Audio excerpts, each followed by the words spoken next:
Hello friend, this is Paritosh. हमारा आज जो हमारी रिसेंट वीडियोस बन रहे हैं उसमें जो क्वेश्चंस आ रहे हैं मैं उनके आंसर्स कर रहा हूँ। एक सर है हमारे, उन्होंने पूछा कि my age is 44 years and I want to retire in the next 10 years.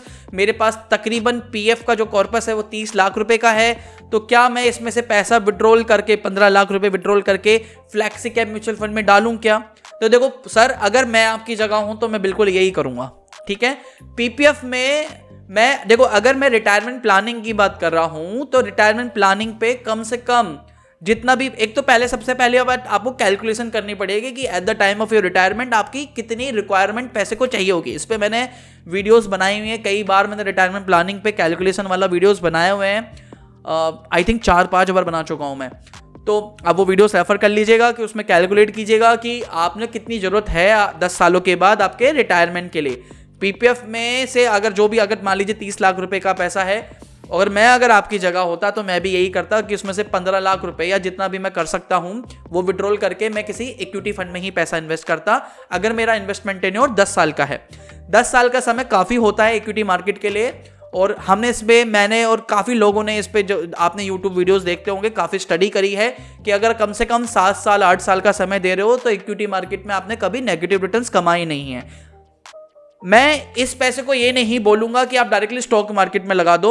मेरा मानना यह है कि अगर आपने कभी भी इक्विटी मार्केट का एक्सपोजर नहीं लिया हो, ज़्यादा समझ नहीं है और ज़्यादा टाइम नहीं दे सकते हो, तो किसी पर्टिकुलर म्यूचुअल फंड के थ्रू ही आपको जाना चाहिए, क्योंकि वहां पे पैसे को मैनेज करने के लिए फंड मैनेजर बैठा है जो सालाना 1% फीस चार्ज करता है, जो कि आपके एनएबी से एडजस्ट होती है। तो एक जिम्मेदारी बैठी है वहां पे जो आपके पैसे को मैनेज करेगा, और वो फीस भी कंपेरेटिवली काफी कम है, 1% से भी कम है। अगर आप डायरेक्ट मोड में जाते हो तो वो पैसे को मैनेज कर रहा है सालाना। और आप फ्लैक्सी कैप ऐसा कैटेगरी की अगर बात करी जाए तो वहाँ पे लार्ज कैप में भी पैसा इन्वेस्ट होता है, मिड कैप में भी होता है, स्मॉल कैप में भी होता है, और आपका कुछ फंड्स है जहाँ पे आपको इंटरनेशनल इक्विटी का एक्सपोजर भी मिल जाता है। तो 4 कैटेगरी आपकी एक ही फंड में पूरी कंप्लीट हो रही है, और आपको ये नहीं देखना कि लार्ज कैप में कितना रखना है, मिड कैप में कितना रखना है, स्मॉल कैप में कितना, इंटरनेशनल में कितना है। वो सब चीज़ें फंड मैनेजर अपनी एक्सपर्टीज के हिसाब से, मार्केट के मूड के हिसाब से आपके पैसे को निवेश करेगा, तो आपको फायदा मिल जाएगा।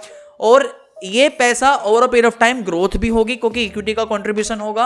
और पीपीएफ में थोड़ा सा पैसा, क्योंकि आप जैसे कह रहे हो कि मेरा 30 लाख रुपए का पैसा इन्वेस्टमेंट है पीपीएफ में, जिसमें से 15 लाख रुपए विड्रॉ करके फ्लैक्सी कैप कैटेगरी में डालना चाहता हूं, और बाकी 15 लाख रुपए आपका पीपीएफ में रहेगा, वहां पे भी आपको पैसा ग्रोथ ही हो रहा होगा। 7, आई थिंक, मुझे एग्जैक्टली तो नहीं मालूम कितने रिटर्न्स मिलते हैं पीपीएफ में, आज 7-7.5% की रेंज में है।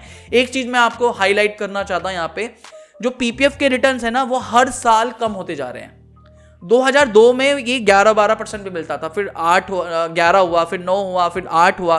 ये हर साल रेट ऑफ इंटरेस्ट, पीपीएफ के रेट ऑफ इंटरेस्ट कम होते जा रहे हैं। तो over a period of time, आज से 10 साल के बाद ये और कम हो जाएंगे अगर ये ट्रेंड देखा जाए। तो इसलिए मुझे लगता है कि majority of your money should be invested in equities. अगर if you are planning for a retirement, मतलब अगर आप रिटायरमेंट के लिए प्लान कर रहे हो, थोड़ा सा पैसा आप पीपीएफ में रख लीजिए, जैसा कि पीपीएफ का कंट्रीब्यूशन है, और थोड़ा सा पैसा आप इक्विटी में मूव कर दीजिए। बहुत सारे फंड्स लेने की जरूरत नहीं है। Flexi cap is one of the good category, जहां पे आपको हर कैटेगरी का, हर मार्केट कैप का एक्सपोजर मिल जाता है। तो मेरे हिसाब से एक अच्छी एडवाइस रहेगी आपके लिए। अगर ये एडवाइस आपको किसी भी तरीके से हेल्प करिए तो वीडियो नीचे लाइक का बटन है, लाइक कर सकते हो, चैनल सब्सक्राइब कर सकते हो।